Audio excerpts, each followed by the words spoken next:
From Case Western Reserve University School of Medicine in Cleveland, Ohio, this is the All Access Med School Admissions Podcast. Hello again, everybody. I'm your host, Christian Essman, and I'm your Senior Director of Admissions and Financial Aid here at Case. And I gotta say, I feel like this music is inspired by Prince. If you ever listen to Prince, it kind of has some of that Prince funkiness to it. That little accent sound, that drum sound, right there. Sounds like it, like you can hear that in When Doves Cry or I Would Die For You. So if you're interested, go check out those songs, but I kind of liked it. So anyway, moving on. Hey, listen, great to be back with you and got some updates, some info for you. If you're getting ready to apply this cycle, a couple things for you to check out. First of all, the AAMC is hosting a free virtual fair on June 3rd and June 4th, 2026. And on June 3rd, there are a series of afternoon workshops that I think students find helpful, a whole series of different topics. And then on June 4th is the day when there's virtual fair. So med schools have booths, if you will, and you, the participant, can stop by and drop in on a booth, chat with people. Some schools host Zoom links, like we host a Zoom link for a couple hours where you can pop in a Zoom room and talk to us that way. So it's a great opportunity to get school-specific questions answered. So I encourage you to check that out. In addition to that, on May 20th, 2026, our medical school is hosting a application tips and insight for those people that are just getting ready to click the submit button. If you want to maybe come to our session and get a few tips on how to put a little final polish on your application, I encourage you to check that out. So I'll put links to both registration sites in the show description in this episode. And at the time I'm recording this, it's early May, which means AMCAS has opened up for the next application cycle. And so if you're getting your list of schools together, and you're not only adding Case Western maybe, but there's another school I want you to check out. And that's the one we're featuring today. It's a brand new school, in fact. And they just opened up they got their accreditation earlier this year. And so we're going to talk all about that today. And let me tell you about who our guest is that's going to be representing the University of Georgia School of Medicine. That is my friend, Brian Steele. So here's a little bit about Brian. He is the inaugural Associate Dean for Admissions at the University of Georgia School of Medicine, where he leads the development and implementation of a mission-driven admissions process focused on recruiting a highly qualified student body to serve the healthcare needs of Georgia. He also is an assistant professor of medical education, and before arriving at Georgia, he previously served as the Associate Dean for Admissions at the University of Kansas School of Medicine, where he also held a faculty appointment as an assistant professor in the Department of Family Medicine and Community Health at the University of Kansas Medical Center. He began his career working in medical school admissions at the University of Missouri, Kansas City School of Medicine.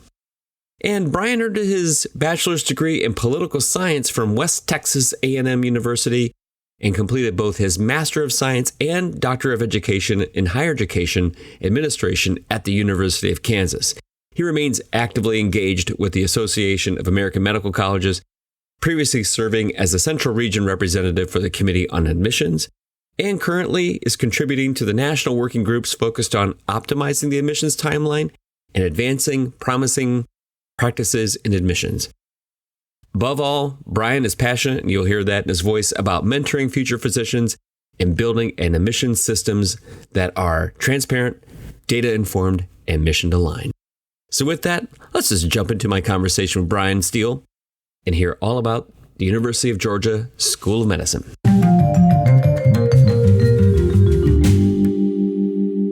Dr. Brian Steele, great to have you here. Great to see you. Thanks for joining me, man. Hey, thanks a lot, Christian. I'm excited to be here with you. Great. I'm so thrilled to have you here. You reached out recently. You and I have been talking like, we got to do this because you've got a new med. You're like, I'm at a new med school. And once we get accredited, we want to talk. And so finally things have happened and here we are. Yeah. So finally UGA School of Medicine, it is official. So it is very fun to be here with you.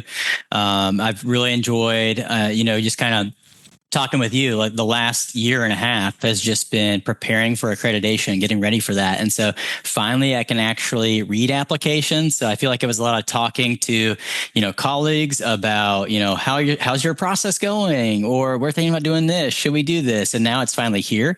So it's a lot of fun, and I'm excited to talk more about, UGA School of Medicine with you. Yeah, well, I have so many questions because your school is probably the newest school, like a school that's so brand new. Like I've talked to recently Dan Kallenberger at Alice Walton and Caleb Marsh at Belmont Frist, and they had like a year under their belt.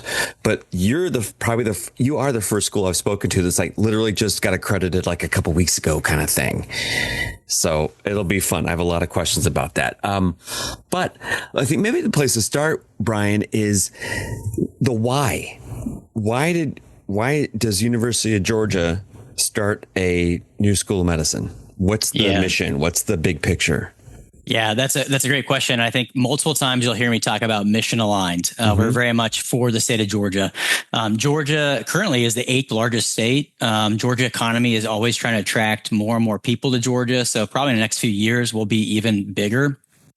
But even though we're the 8th largest state, we actually are really facing a huge healthcare crisis in the state of Georgia. So depending on what list you look at, we're either, ranking 39th or 40th in certain different, healthcare physician populations.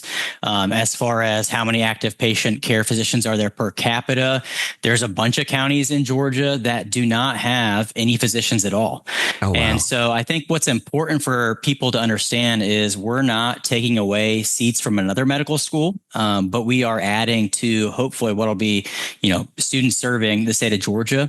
UGA is actually the birthplace of higher education. I don't know if you are aware of that, but we are the first chartered public school. So there's some debate in that. We're the first chartered though. So it really is kind of the birthplace of public higher education. And so UGA, we're a flagship land grant and sea grant institution. We're very much for the state of Georgia. So really everything that we're going to do at the School of Medicine is to serve Georgia. So we are very much for Georgia. We are here to serve the entire state. We are actually the 159th MD-accredited U.S. institution, and there's 159 counties in Georgia. Oh, so wow, that's not cool. Lost on us that we're definitely going to play off of that one a lot, that we are 159 for 159. Yeah, fate had something to do with that. Exactly. No, it really is crazy. I think, depending on what list you look at, but as when we put in the AMCAS or the LCME application, we are 159. So pretty exciting. Oh, that's cool. So it's you guys are in the process now of literally and figuratively building this from the ground up. You have a building that's being currently built right now, yeah? Correct, yeah. Building's being built. We are establishing, especially in admissions, really establishing from the ground up, what are we going to do in admissions? And I know we're going to talk about that, but we're also working with, one of our big strengths is being at UGA, and I'll talk about that a lot. But one of the things that we're really excited about at UGA is we are actually going to take a lot of things that UGA already does and really implement for our medical school. So I want you to picture yourself as an incoming medical student to UGA School of Medicine.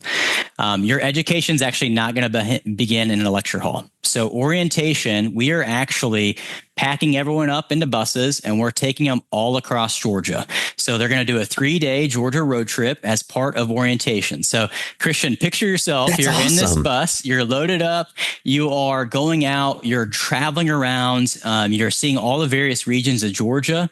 And we're just really trying to show you that it's not just about healthcare, but it really is seeing yourself as a larger part of that Georgia community. So of course we'll have fun on the trip. So imagine, you're on this bus. Of course, you're going to stop on the roadside and buy a bag of boiled peanuts. Yeah. You're going to be driving through communities where maybe you're going through a small town and someone sitting next to you says, "Hey, this is where I'm from." And they're pointing out, where they went to school, the house they grew up in, maybe their favorite restaurant that one time they changed the menu and everyone, was very mad about that. Or they're telling you about the people that really advocated for them to be a physician in hopes that they would one day return to their hometown. So you're learning all these things. We're really showing off Georgia. We really want you to be a champion for Georgia, to know these are the communities that we're serving. We don't want you to start off orientation sitting in a classroom listening to a PowerPoint. We want you out there seeing it. And then when you come back, you're in your small group and you're doing your case-based lesson, and you're talking about, well, if I was in this community, this is how I would approach this case. But if actually was in this community, maybe we would think about this differently based on those resources. And so, really this Georgia road trip, we will, of course, have presentations. So when you're on the bus, you'll watch a video about what, on the way to the next stop, what we think you should know, those kind of typical orientation facts. But we really want to get our students out there, and kind of a precursor to, one thing that we always tell our students, or we will be telling our students, is that if you're going to love Georgia and serve Georgia, you really have to know Georgia.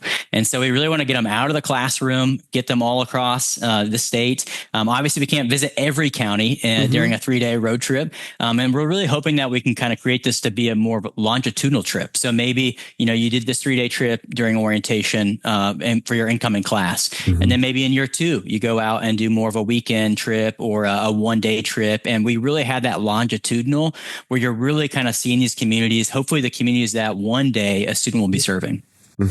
That is so novel. That sounds like so much fun.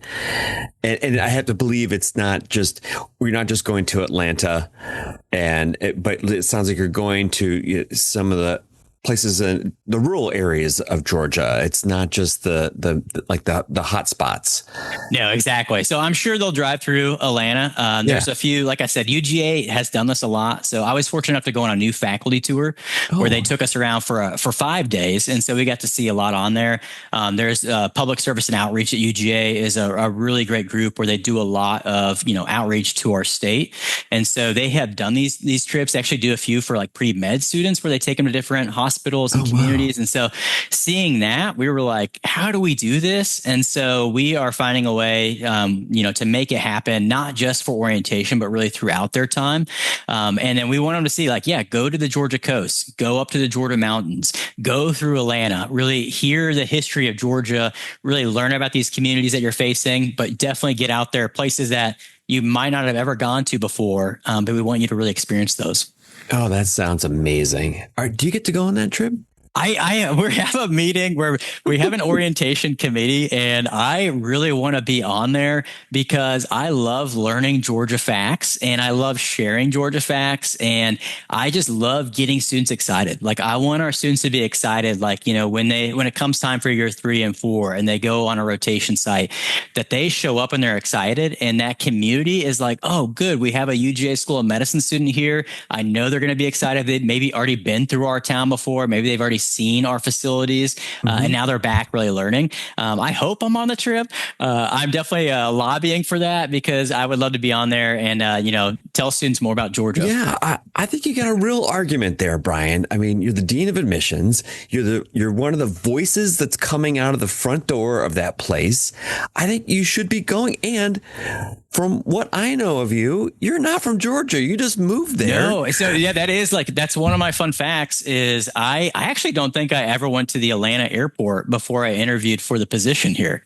And so I have definitely bought in. I'm all about Georgia. I am always sharing fun facts. So one fun fact I'll share with you, Christian, is UGA, like I said, it was the first chartered, public institution.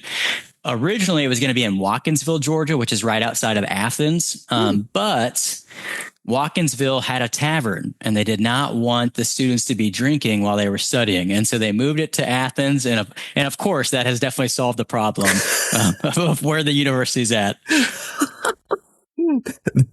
Great fun fact. It is. It really is. Those stinking taverns. That's really cool. Well, since you've moved there, your transplant now to Georgia, and do you live in Athens or in the area around there? So I live right outside of Athens. Yeah. I would say I really love it. It really is a small town community. My family, we love to explore. We love to be outside. We love to, be out in nature. We're also big sports fans. And so that is definitely a great spot to be here at UGA. We've definitely, have jumped right into being big supporters of UGA athletics. So definitely go Dogs. We love also being a college town. Athens is always consistently ranked as a top college town. Great places to eat. It's a great music scene if you're not familiar with Athens. And so, like REM, B-52s, just to name two bands that are from Athens. And the funny thing is, like I said, our family, we love sports. The minor league hockey team is the Rock Lobsters, named after the B-52s. Oh, no kidding. And so we got to go to the first game that they had there. They're a brand new team last year, and we got to go to the first game. The B-52s were there. Yeah. It was really cool. But it's a really cool community. I think it's just, there really is something for everyone. And as I kind of mentioned with the Georgia road trip, Athens is situated between the Georgia mountains and also the coast. So there really is so many different types of regions in Georgia, just the geography of Georgia. One thing my family and I were trying to do, which we're slowly checking off, is trying to visit every state park in Georgia. Oh, so usually we try to, every weekend, try to find one that we can drive to and go check out. But we've really enjoyed that. So definitely not from Georgia, but I have loved being here. And, I definitely am fortunate to be here right now. Oh, that's great. Yeah, it sounds like you've really settled in and things are starting off well for you guys. So I'm happy to hear that. Let's talk a little bit about what you know of what's being built curricular wise. What could students right now, what are you sharing with prospective students about what things will look like? You mentioned a minute ago, after the road trip, they're going to come back and dive into small groups and problem-based learning. Tell us a little more about what they can expect, but knowing that right now things are kind of like quote unquote on paper.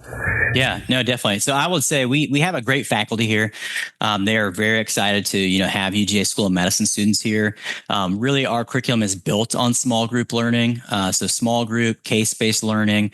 Students are going to learn in a group of 8. And each group of 8, they're guided by both a clinician and a basic scientist. And they'll be working through the cases together through that.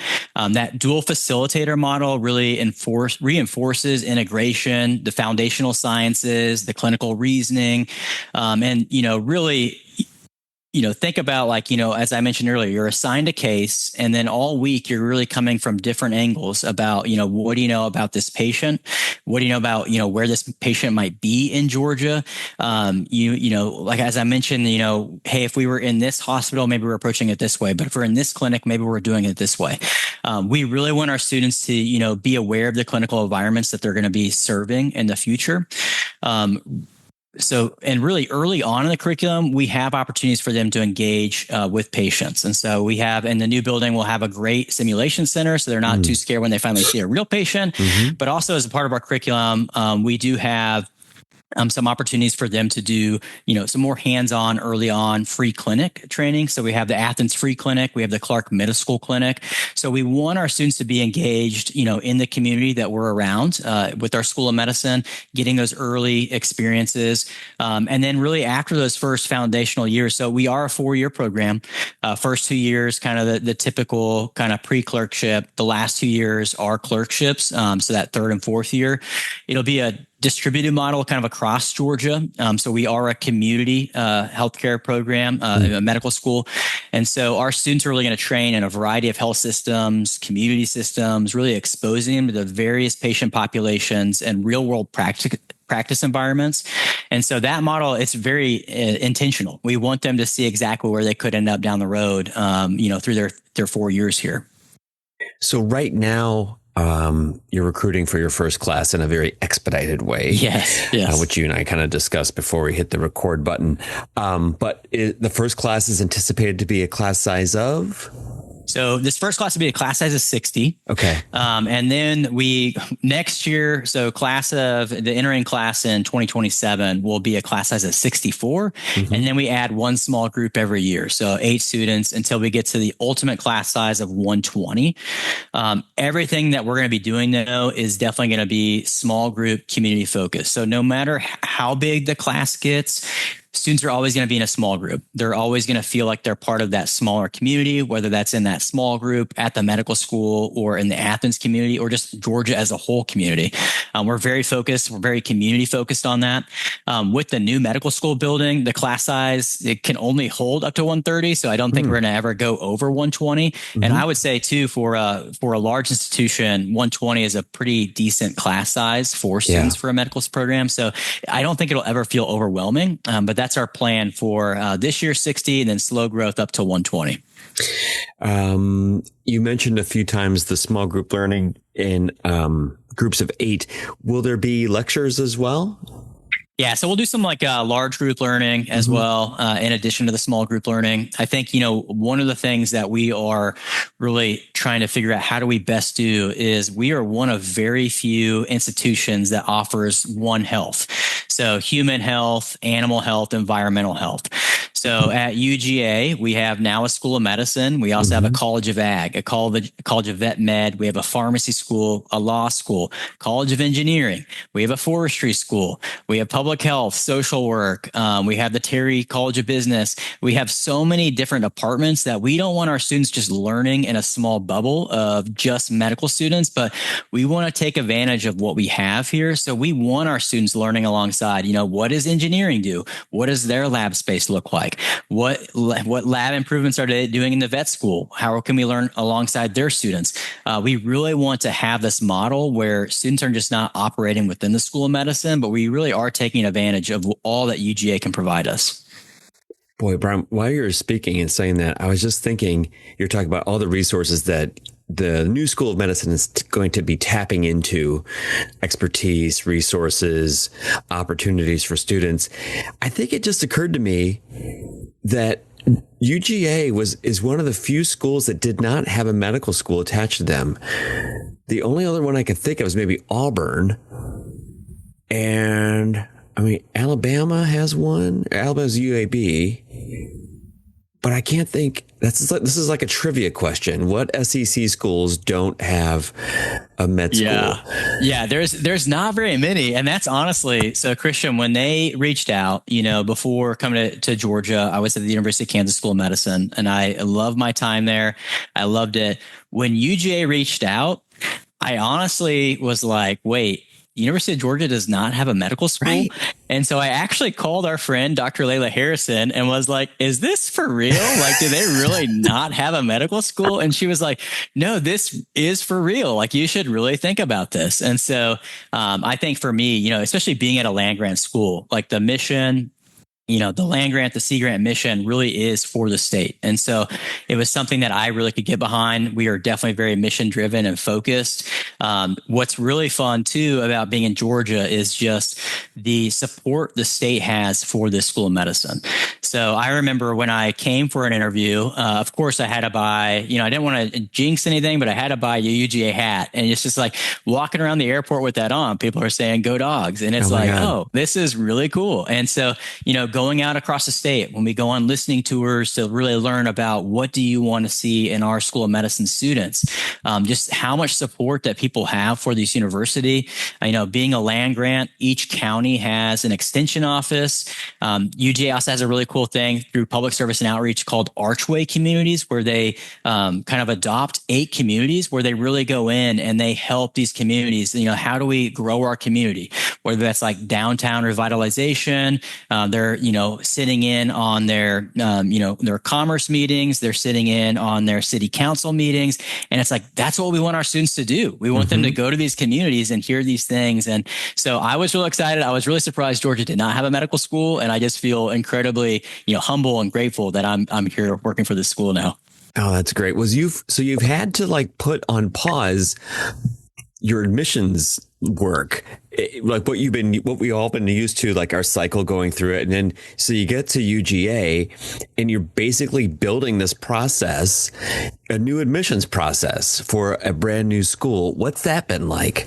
Yeah. So I would say it really is building the plane as we are flying it. We really are just kind of like, Oh, what are we doing here? I will say the one thing that, coming to this role, the community, again, just the community here at the medical school, very supportive, very excited. So even before I got here, there was they divided up the LCME requirements. So LCME, the accrediting body, standard 10 is like the big admission standard. So they had a standard 10 working group.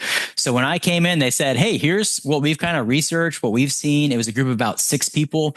They were like, here's some ideas, but and a lot of stuff they left blank. They're like, you fill this in, what do you think? And it was a lot of time spent calling colleagues of like, we're thinking about it this way. Is this a good idea or is this a bad idea? Or I remember reaching out to you, Christian, if you could do it all over again, like what do we want to make sure we're not doing right away that we're going to regret later? Everything really comes back to our, mission. And I think with, some of that with, kind of building out the process is, we have a new admissions committee. And so, first time reviewing applications for some of them, first time, when they might read an interview report for some of them. And so really trying to get them like, what can I teach you as quick as possible about what this might look like? And then how are we learning along the way? So as a question comes up, which I feel like is very unique in med school admissions, like as a question comes up, we can say, oh, wait a second, before we maybe go 5 years down this pathway, let's stop and really talk about this and think about this. And I just feel like, whether it's at UGA or at the School of Medicine, just the community, everyone's willing to jump in and help. Everyone's excited to be on the admissions committee. Everyone's excited to help interview. And so it's like, I want to keep that excitement going, keep people involved, because everyone really wants to say they have a hand in, helping select not only the inaugural class, but, the second class, the third class, the fourth class, and so on down the road. That's fun. I have to think that's a really cool environment to be in where you're with an admissions committee and there's nobody that can say like, well, this is how we've always done it because we're doing this for the first time. It's like, it's so unique where it's like, oh, I read this on an application. Like, is this, how should we think about this? Yeah. And just like having those conversations, that part has been, a lot of fun. Yeah. Well, and I think it is for you to be able to sit there and like, okay, now you can now, as you're creating this process, make the most effective processes that you've found and heard from people. Like, how can we build a process that really is best for us, that is incorporating in what's worked for a lot of other people that, maybe it's like the best of the best kind of thing.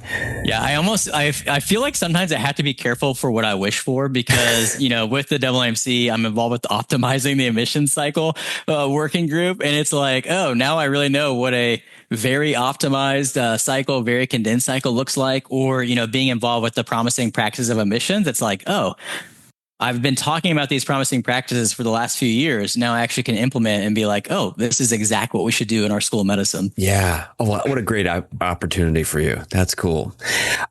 You've mentioned a couple times, if you don't mind, can we switch a little bit and talk about some of the missions related things? Yeah, let's do it. Yeah. You've mentioned a couple of times the mission of UGA School of Medicine, and I have it pulled up here. And you have a great website for it. I mean, it's very clear. I will link to it in the show description, but it says to educate excellent physicians, to pursue new knowledge, and to advance the health of our communities, Georgia and beyond. And then there's the vision. So if people don't know, if you're not familiar with like what mission and vision are, mission is like kind of what we're doing, like what our why, what are we doing and why? The vision is kind of like how we're going to get there, how we see ourselves, like where we want to be. So there's a great then vision statement, and then your values. You have 6 values laid out of respect, teamwork, integrity, commitment, curiosity, and courage. And how does this fit in your mission-driven admissions process? How would you explain that to people? Yeah. So I always explain to students, like, I want to be as transparent as possible. I want you to be a competitive applicant. Hopefully that's a competitive applicant for our School of Medicine. But if I can help you along this pathway and you get a med school somewhere else, that's definitely a win, especially if they're a Georgian.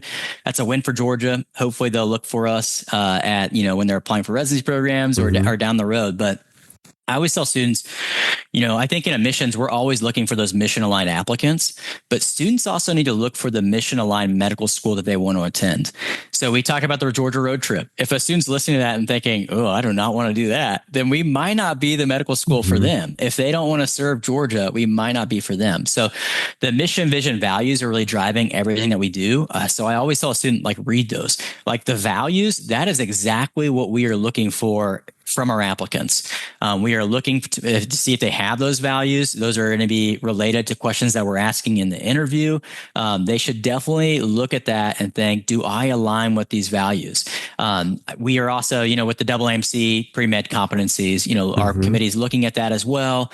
Obviously, we want to see a clear commitment, passion, interest in medicine. But I think especially these past few years, if someone really looks at the role of physician, it's not just about healthcare. A physician really is in service to others, whether that's their community, their patients, really anyone.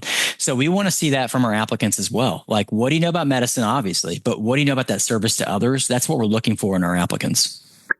Is it a requirement, so to speak, for you to see these 6 words strategically dropped in their essays and stuff, or can it come out in other ways? Yeah, I think it definitely will come out in other ways. Okay. That is exactly what we're looking at. We don't want to be like, hey, here's the 6 values and here's how I address each really one. Respectful. Yeah. Exactly. And so we don't want to see that. I think, I always tell students, what we're really looking for, yes, we're looking at the mission, vision, and values, but we're looking at what is your why? So why medicine? Why here? That is what we're looking at. I think too, being at UGA is usually a top 10 pre-med provider of applicants to medical schools. I tell students all the time that, it's not a knock on the bigger schools, but a lot of those applicants that we see, whether it's from UGA or another big school, they start looking very similar. But even if an applicant took all the same classes as everyone else, had the same major, had the same minor, did the same thing on their weekends, was on all the same clubs and organizations, their why is going to look very different than everyone else's. So our committee is really looking at what's that why. We also can read Reddit and we know what checklists are out there to be a competitive applicant. And I think sometimes applicants always think we have this secret formula, A plus B plus C equals MD. And we really don't have that. We really are looking at everyone individually and we're just trying to figure out, why are you applying here? Why is this the right pathway for you? So I'd say avoid just being here's how I meet your respect value, or here's how I, have integrity. Really be yourself. And those things really should shine in your application. Yeah. So maybe could it come through a little bit in storytelling and the way you write about things, right? Exactly. And I think too, like I said, we want to be transparent. All of our secondary application questions are on our website. So even if someone's not applying right now, they can go on and read that. As you know, things sometimes don't change very much in med school admissions. And so we might update those application questions. We might not. And so I would say, look at those now. I do know that we'll definitely update the one about any recent, experiences and update. We'll, down the future, we'll just have an update letter that someone can provide if they're offered an interview. But we did that one because, as you know, applying to med school is a long pathway. So some of these applicants we have right now, applied, last summer, and now they're, resubmitting it to us. Yeah. I've read your secondary essays. They're unique. I like them. And they're short, though, too. They're 250 words, I think. Exactly. Yeah, they are not very long at all. Our last one, we allow a little bit more wiggle room on the word count, but we want it to be short. We don't want it to take, we are in a candidate cycle for right now. We don't want them to take a lot of time. I know, especially in future years, applicants are, schools maybe starting back up. They're busy. We don't want them to take a lot of time with the secondary. But these questions are very meaningful to us. So we also want them to, take time, but, really try to condense what you're trying to tell us. Yeah. What you said a minute ago reinforces what I preach on here very frequently with other friends of ours in admissions, that there is a bit of a profile of a pre-medical student. Yes, there is. And I will frequently, when I'm talking in front of a group of them, raise your hand if you've shadowed, raise your hand if you've done research or volunteered in the community. A lot of hands go up. It's okay, so you all kind of done similar things. How do you differentiate? And it comes down to the way you write about things. Oh, it really does. And how I you always tell the point stories out, within this. Yeah. It really is. I always point out to students too that, yes, we do have some cutoffs for a secondary application, but when it comes to academics, every year, us in admissions, when we see kind of the breakdowns of MCAT scores and GPAs, there's always some students that have a perfect MCAT score, perfect GPA that didn't get into any medical school that they applied to. And I always tell them, obviously, they're not dumb. They have great scores. I just think it comes down to communication, whether that is written communication or verbal communication. They can't explain why this is the right next step for them. Yeah. And I think I've similar stories, Brian, and which means we share a similar missions brain. But yes. But also, I think that should give some reassurance to prospective applicants that you don't have to have a 4.0. You don't have to have a perfect MCAT score, because it doesn't guarantee you an immediate, acceptance to medical school. The data shows that. Yeah, exactly. Yeah. You mentioned that you have some cutoffs for receiving the secondary, right? And is that true to get the secondary, or yeah? Is it- So in order to get the secondary, and it's automatic. So our cutoff, it's a 502 on the MCAT and a 3.0 on the BCPM GPA, that biology, chemistry, physics, and math. AMCAS automatically calculates it for us. That's automatic. The reason for that, setting those standards at a new school of medicine is really if a student has those metrics based on just national data, they're going to do well in medical school. Statistically, they're going to pass step one first attempt. They're going to graduate on time, all those things. And so we also, like I said, we want to be transparent of, who we're reviewing. That is an automatic criteria.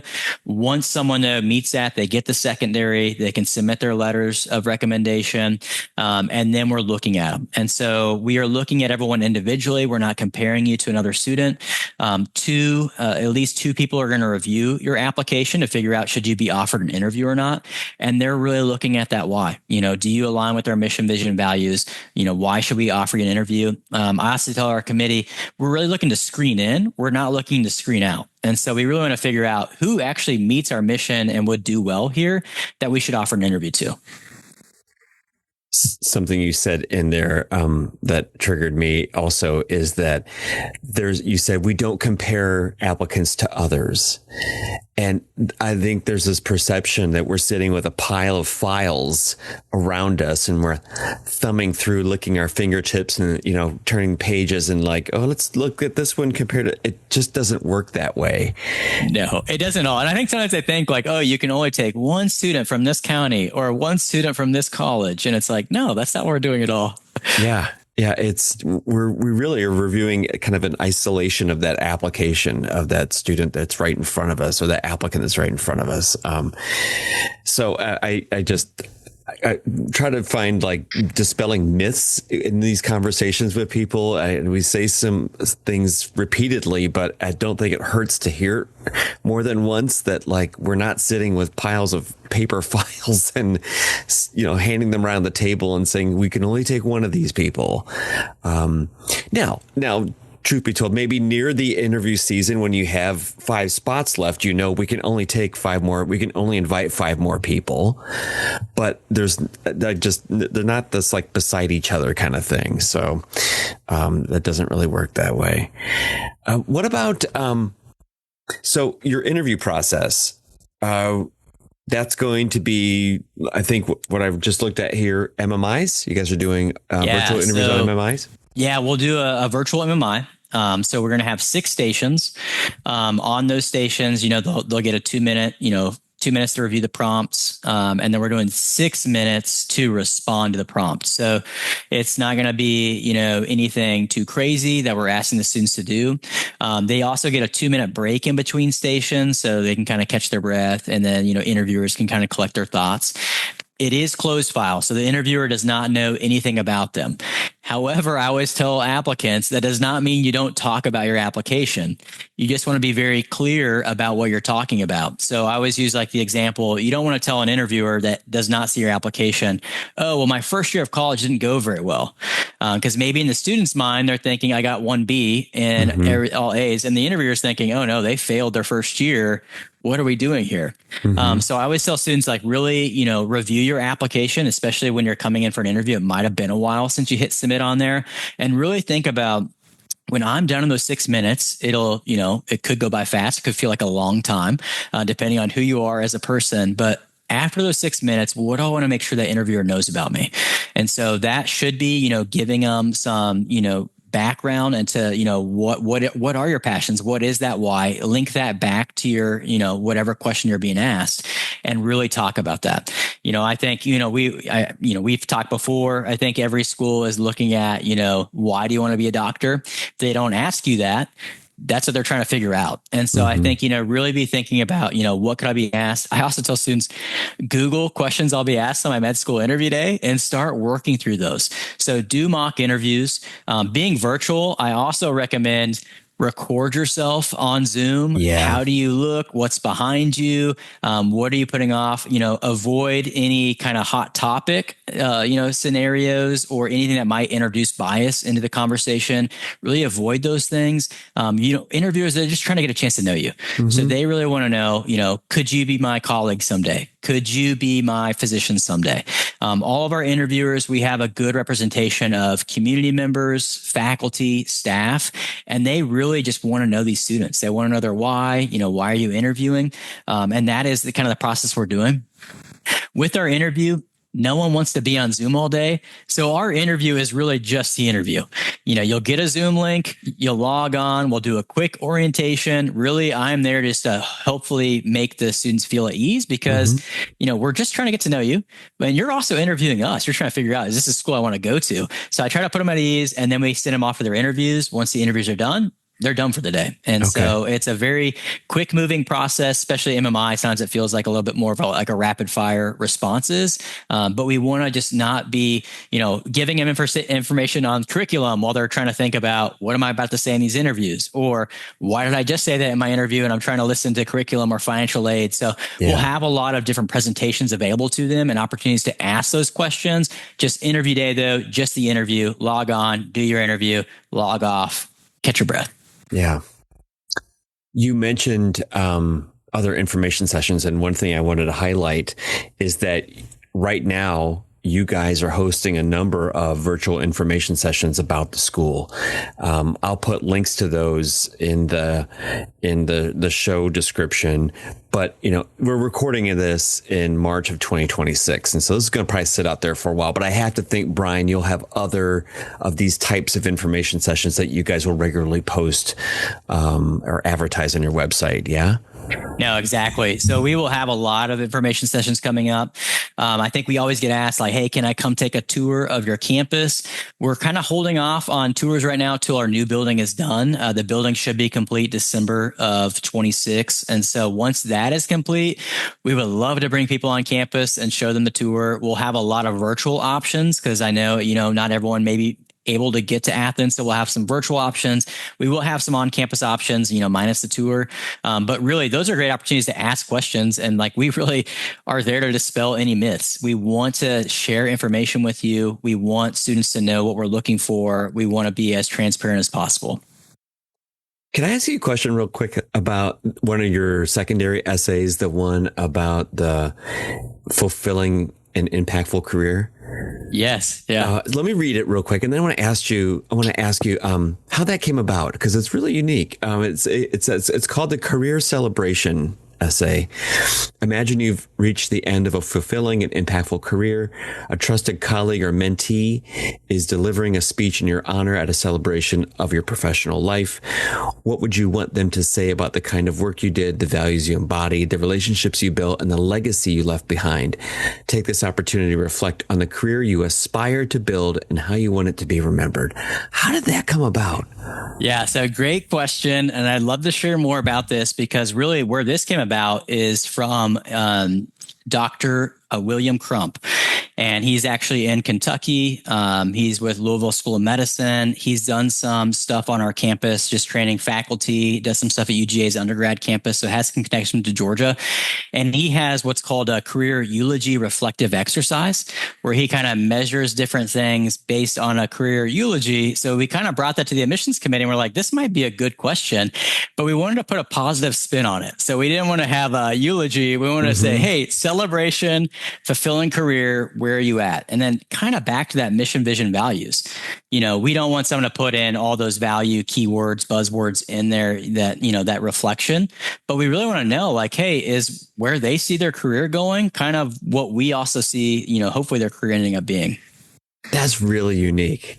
That's really cool. But I want people to hear again, they don't have to drop those 6 values in there. I think that is really a big takeaway, that it would be easy because you're emphasizing we're all about the mission and we're about the values, but it doesn't have to be exactly in those words. It could be how they're defined for you, right? No, exactly. And I always tell students this is, 2 big mistakes I think students make applying to med school. One, only putting healthcare related things on their application. Mm-hmm. So many times I'll have a student say, well, I didn't have as many healthcare experiences because I was working full time. And you're like, well, that's on your application. Like we would have no idea that you were doing that. And the second thing is telling a school what you think the school wants to hear. So yes, Georgia needs rural physicians, but Georgia also needs every type of physician right now. So if you come in saying, I'm going to stick to this, I want to be a rural Georgia physician, and we look at your application and say, that doesn't line up, it really takes away from all these other things. And so we don't want a canned answer. We don't want a canned response or a response to these essay questions.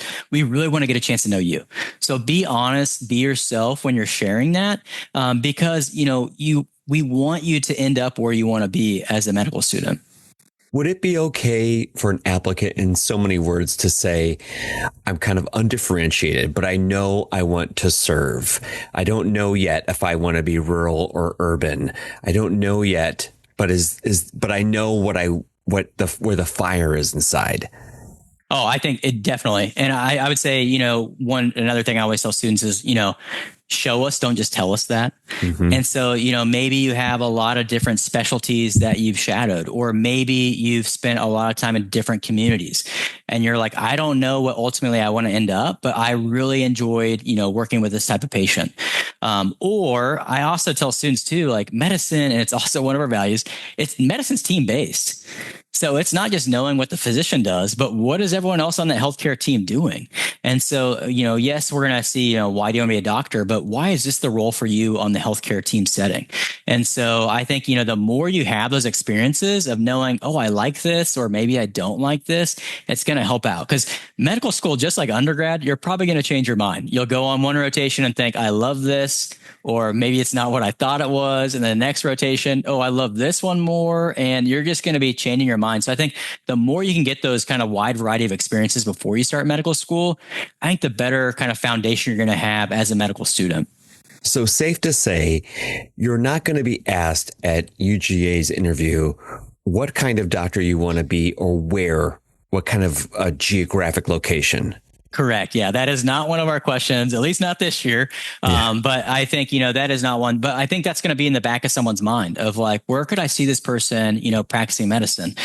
Yes, we're the land grant school, the Sea Grant school. We're not going to make people sign a contract saying you have to stay in Georgia, but we are very mission aligned. So obviously we're going to hopefully be picking students that have a love and affinity for Georgia, and we could see them staying here. But, life happens in medical school and in residency, sure, and who knows where someone might end up. But we really want someone to be, a really good, champion for our state if we have them in our medical program. Are you looking for a connection to the state if they don't live in Georgia? Yes. So we are definitely very mission aligned, as I keep saying, but we are also looking for those that have what we call a Georgia tie. So those are outlined on our website. A Georgia tie, the biggest one would be coming to Georgia for school. So let's say you're an out-of-state student and you came to Georgia for undergrad, that we pretty much would consider you a Georgian in our admissions process. You've been here for long enough. You've seen the state. Unfortunately, tuition wise, they don't think you're a Georgian, but we think you have those ties. We think you're a good fit. I tell students too, even if you are a Georgian, so let's maybe say you're a Georgian, you go somewhere else. We want to see stuff backing up on your application that you know what's going on in Georgia. So let's say you're a Georgia student and you go to Case Western for undergrad. Mm-hmm. Are you involved on your campus there? Are you involved in the community there? But are you also staying involved, on there? And that's one of the biggest questions I get asked too is like, how as an out-of-state student do I stand out? Well, if you're out of state and you're telling us, hey, my family lives here in Georgia, but we don't see that backed up on the application, I always tell a student, could you maybe shadow someone while you're in town or volunteer somewhere over a break to have that on your application? So we see in your application, Georgia, as you know, when we see those experiences, and we can say, oh, wait, they actually have been to Georgia before. They're not just telling us, hey, here's why I'm so connected to the state. Yeah. Okay. That's great. I'm glad I asked that because I think that's important for prospective students to hear that it's in a very important step or part of your process is some kind of tie back, a legitimate tie back, not like I went through Hartsfield on a connection one time on our way to, Texas. Exactly. Yeah. No, like some real tie. And you could have not our formal definition of a Georgia tie. So you could be true out of state, but maybe you have spent some time in Georgia, or maybe you've met a physician from Georgia, or those things. I would say probably in the future on our application, we're going to have more of a specific question regarding that, just so that we can really have, because we've met so many applicants that really talk about like, oh, this is my connection to Georgia. How do I say that on my application? And I'll share what I've just shared with you, but I think we're going to probably have a question in the future where they can really explicitly state, this is my connection. Yeah. I think some other schools have that kind of opportunity to do a quick description of what their connection is to the institution or the state. So yeah, but that's right now. And so I'm sure things will iterate and evolve over the coming years as you guys, get more cycles under your belt. Brian, is there anything else that we haven't touched on that early assurance programs? That's one thing we wanted to talk about. You alluded that you might be having some coming down the road. Yeah, that's right. So we are working hard to have established early assurance programs. We do have some K through 12 pathway initiatives with our local community here in the Athens area. So we have a mini med camp that we do through UGA, undergrad and their campus, where students get to come and, pretty much be a physician for the week. That's, really open to high school, middle school students. We have a few other K through 12 programs that we're doing. But early assurance programs, we really want to design programs that are focused on Georgia. How do we build up, applicants that will hopefully one day serve Georgia? How can we partner with other places at the university for this? And so one of the programs that we have right now is what we're calling the Georgia Grown Physicians Program. And we're partnering with the Archway program that I mentioned earlier. And so this really kind of came out of on a listening tour, hearing community members saying, we know these students. How do we tell you that this student would be a great physician that is definitely going to come back to our community? So we are going to partner with these communities where they can identify these students. We'll obviously interview them, do all that. We'll pair them up with a mentor in their home community. And we really expect them to, when they're not in school, engage with this local community. And then hopefully when they're in medical school, they're staying engaged with their local community. And so we're partnering up with Archway on that one. This is a program that, you have to be from one of our 8 Archway communities, but we're hoping to expand that down the road. The other program that we have right now is we're calling it Dogs to Docs. And it's actually a formal pathway program with UGA athletics. So many times have I heard, student athletes say, I just don't have the experiences. Do I need to take a gap year? Should I not apply right now? And we really want to alleviate this because, there's a lot of research out there that, residents that have participated in team sports are very strong residents. They do well on standardized exams. And so we really wanted to tap into this group of, athletes that we have on campus already.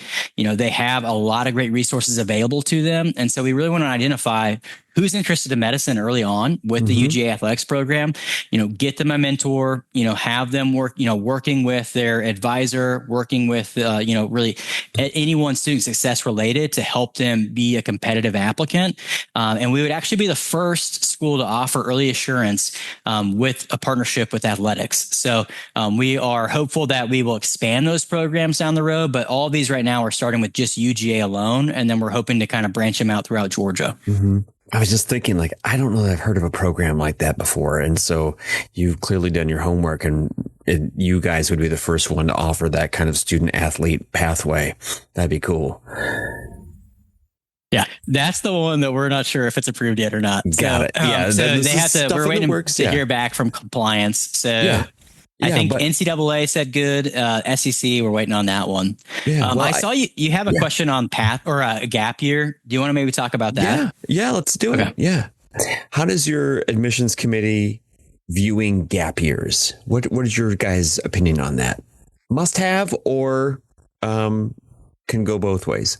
Yeah, definitely not a must have. I always advise students that if you're ready to start medical school, apply for medical school. It's a long pathway. It's a long application process. I mean, the AMCAS application opens up in May, and there's a chance you don't hear back a final decision till, the following year. And so it's a long process. So I also go back to why would you take a, gap year? What are you going to be doing? What's the reason for it? There's a lot of good reasons to take a gap year, but our admissions committee is really going to look at that why. I also try to explain to students that it's really probably not a true gap year. It's a gap year to apply and interview for med schools. And if you're taking a gap year to maybe strengthen some coursework, you also need to be aware that you could, apply and get interviewed early on, and you don't have any coursework that's new to show as to why you're doing this, gap year. Exactly. So I usually advise students, if you are doing it to really pursue additional coursework, really think about, if someone offers you an interview in October, ask them, could I maybe wait till I have some final grades that I could show you, maybe give you an update? Really thinking about why are you doing that gap year? And then what's really going to change from the previous year to like the future year. So if you really are thinking I need more experience hours, how many more hours are you going to really add that next year? Now, some gap years are maybe more of a forced gap year, or maybe they were just not ready to apply, and so they are taking that gap year. Once again, what's that why? Or maybe they're a career changer. Mm-hmm. Like I said earlier, there's no clear pathway. There's not like one prescribed, you have to do this pathway to get into medical school.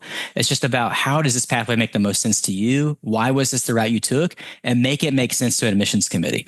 I think those are some of the stories that we love reading about, of like when you're trying to connect the dots on the paper application, and then you read like a personal statement, or you hear their interview and you're like, oh wow, this makes total sense why you've gone off and done all these things.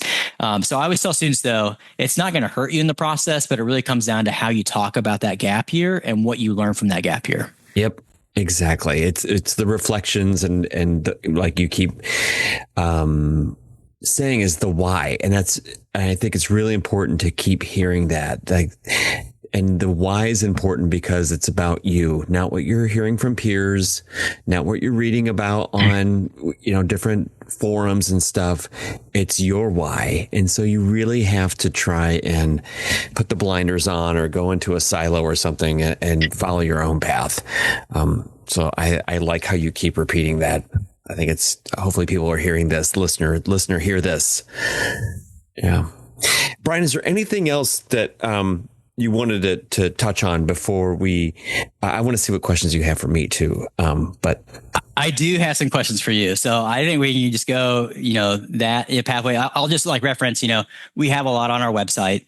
And that's just, I know you'll link to it, but just medicine.uga.edu. Always can send us an email, just medadmissions@uga.edu. That's what we're here for, is to help you out. I always recommend the podcast to students because what better way to get information than going straight to the source? So I always tell students to do that. I also tell them though, like if you do reach out to a school, don't just write, how do I get into your medical school? Be intentional on the questions that you ask, or go to an open house or go to an event and really hear what they had to say. But I do have some questions for you, if that's all right. Yeah. And I just wanted to add, I really like your website. It's very crisp and clean. Like it's easy to find information on here. So listener, when you go there, you're not going to have to do 50 clicks to get to, the information you're probably looking for. So I wanted to give you that pat on the back. Well, I'll definitely, that was not my doing. So I will definitely pass that along to the right people that have worked really hard on, getting that ready to go. All right. Turn the tables, Brian. No. So you've been doing this podcast for a long time. You have talked to a lot of different people. You've seen a lot of different trends in medical school. So, whether that's medical schools adopting an MI or doing a situational judgment exam, I would love to hear, kind of from your perspective, what shifts might we see in the next 5 years or 10 years? What we might see, or what I hope to see? Oh, let's go with the hopes. Let's be positive. Well, Thanks. That's a good one. I like it. Thank you. And I also pull you in on this one because one thing I would hope to see in the next 5 to 10 years is a project that you started with Dr. Wendy Jackson, optimizing the application cycle. And I think actually Lena Maida was the one that started the conversation. She definitely started the conversation. Yeah. And then you guys got tasked with like starting, getting some kind of balls rolling. But in the 20 years I've been doing this, not a lot has changed with the application itself. There's been things that have been added on to it. Now there's extra pieces like supplemental things like the Caspers and the previews that are out there. Interviews have changed. We have traditional, and now there's MMIs that are much more popular than they were 20 years ago. But I feel kind of like it's a Frankenstein. And my hope is in the next 5 to 10 years, we see a changing in how the application process or cycle works. You mentioned a minute ago, it can take a year of your life from the time you start the application to potentially finding out if you're accepted or not. And if I could have like a magic wand or something, or have some influence to say, I wish there could be a convening of minds to take an exercise and rethink what this process could look like. What do we really need? And what would we really want? And maybe we find after that this is exactly what we need. Like what it just is. This is the way it should work. Or maybe a group would say, there's another way of doing this. And I try to not be this is how we have always done this kind of guy. I like to think about rethinking things. Change is hard, but it doesn't always have to change once you examine it. But I'm a fan of let's rethink this. Can we rethink this and do it differently, better, shorter, more effective? What do we need and what do we really want? Kind of thing. Does that make sense? No, it does. And I will definitely have some real world experience on a condensed emission cycle that we can have some data back on what works, what doesn't work. I know when Wendy and I, Lena had this great idea, how do we optimize this emission cycle? And when Wendy and I kind of started talking about it, maybe we were just naive, but we were like, oh, we'll just look at a few dates, we'll throw them out there and say, hey, everyone do this. And it was like, oh, that's not as easy as we thought. And so I hope you're right. I really hope that we can find a way, because it is a very long process. Oftentimes students are applying for one cycle and then applying to the next while waiting to hear from that cycle. And I really think it just I really want us to put the applicants in mind first, so we can really maybe help optimize this. Yeah. So that to answer, that's my answer. Not really what I believe, but what I hope we'll see a trend in the next 5 to 10 years is a real effort, like an intentional effort to examine, maybe test, in parallel with what we're already doing, but test it. And I don't know. So, but there's a lot smarter people out there that could probably be involved in this, but that's my hope. No, I think so. Off of that, with emerging trends, for anyone that might not know you, you are very engaged with conversations about AI and emissions. And I'll just admit, I think I've seen the little dashes in essays a little bit more than I used to. But, as AI tools are more prevalent now, what advice are you giving applicants as far as, how do you be authentic, but also leverage new technology? Oh man, I took some heat during a AI and emissions virtual double AMC thing when I said we're seeing a lot of M dashes, and people were like, I use M dashes all the time. How can you say that? I'm not using it. Oh my gosh, there were pitchforks and torches in the streets, man. Okay, so I think AI, as you know, it is kind of permeating in all parts of our lives. Whether you know it or not, Amazon and the marketing, the stuff that shows up on your searches. It's everywhere. It's permeating into admissions, as you know, too. Case we're not using anything yet, but I also think it kind of goes back to what you just asked me. We now have an application that's so big and it takes up a lot of time. We take a lot of time to review these things, but there's a lot in there. And the volume now has increased. Trends that you asked me about a minute ago. 20 years ago, students were applying to think on average, like maybe 13 schools. Now it's 19.3. Students are applying to more med schools. Now you could argue there are more med schools to apply to, Christian. Yes, but talking to our friends, people's, this year they're up, 25%, 30%, 15%. Case was up 13%. So there's something happening. Is it the angst of I just want to get in? Or is it just the angst of I need to blast out more? It creates more work. And we don't have an infinite number of interview slots.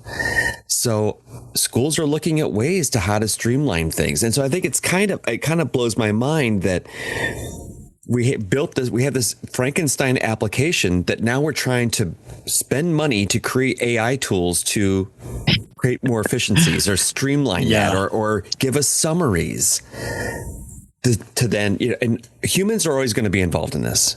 Like there's always going to be the human decision maker. I mean, there's not a med school out there that I know of that will take the human out of this. I mean, who's going to do that? There will always be humans making the final decisions, but I think AI can complement what we're doing, assist with what we're doing. I think a lot of schools are trying to use more data science to make some more data informed decisions based on the feedback they're getting from their curricular groups, like who's doing well and why. And what can we look at from an admissions standpoint that ties back to what we're doing, what we should be looking for as a student who's doing really well at our school. So kind of forward thinking. So I think more as we get, in the last several years, we've seen more, I think assessments being more data structured that can be utilized and feed information back to admissions. So I think you're going to see AI tools helping with that, finding patterns, creating efficiencies. But it's not going to take the human out of this at all. So that's from an admissions perspective. But I think for how students use it, I see it as kind of leveling the playing field. I mean, there's a lot of people creating companies all the time. I just got an email the other day I'm on somebody's listserv of a company they've started to help assist applicants with their med school applications. Yeah. They're not doing it for free. Yeah, no, exactly. Yeah. So if you don't have those resources, I think that a GPT is a way of giving some assistance, but don't use it to write entire essays and things. You're going to lose the personality. You're going to lose the real why that's coming out of that.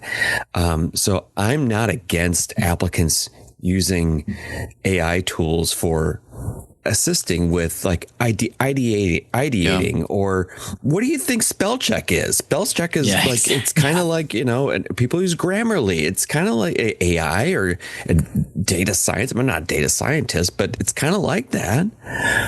In fact, I'm always trying to think, because we're not the only people that are struggling with this stuff. Yeah. Maybe you can disagree with me, but sometimes I feel like in academia, we move slower than businesses do. Yeah. And in adopting things or looking at technology. And I don't know why academia is sometimes slower to pick up or to experiment or try things out, just the way, I don't know. But I was reading an article, admissions are kind of like human resources in some ways. We have jobs to fill. We have spots to fill. We have, tons of applicants.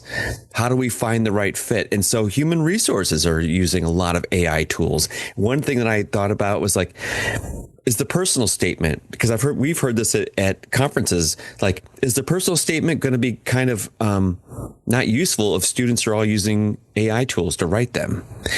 What's an analog to that? I was looking at my cover letters. Yeah, exactly. Are cover letters to jobs less valuable now because of AI tools? And I found, I pulled it up because this is really funny you brought this up, but I was reading a Forbes article the other day, and it was about the value of cover letters now. How are HR people using cover letters? And the last sentence in the article was, cover letters enable you to go beyond the facts of your resume and paint a more complete picture of who you are. And when written thoughtfully, a cover letter, personal statement, may be just the personal human touch that differentiates you in a world of increasingly artificiality, which may just tip the scales in your favor to help you secure your next dream job. So if you use cover letters as an analog, what they're saying here, just kind of look at the why. Yeah. If you try to just GPT that, you're gonna take away that human touch. I think what you just shared, that's exactly what students need to be thinking about when they write their personal statement. How do you go beyond what's just on that application to tell us more about yourself and that why? And I also feel like if it became a big problem, I always talk about like, would the MCAT just have a written, essay on there? But at the same time, like, using Grammarly for emails or things like that, like students are going to use it. We might as well know how well they can use it. And honestly, it's easy to tell when something is AI because you're like, oh, this reads really well. And then you stop and think, but it's really not telling me anything about this student. Mm-hmm. Yeah. And I don't know. I'm not an AI expert, but if everybody's putting in the same kind of prompts, does a similar template come out in the output? I don't know. Yeah, that'd be an interesting study. Yeah, I don't know. But if people are saying these are my things, I was interested in research, I shadowed, and I would volunteer in the community, help me write a personal statement about that. Does a template kind of start to be formed in the AI GPT world kind of thing? I don't know, but just these are things that keep me up at night. It really is. I mean, there are things you have to think about. That's for sure. I don't know. I mean, I don't think it's going to replace humans in the admissions process. The people that you and I know are committed to this, are passionate about it. That would mean we could lose our jobs if we just wanted an AI tool to make decisions for us. And nobody wants that because this is a human process. Yeah. And I heard a great analogy story.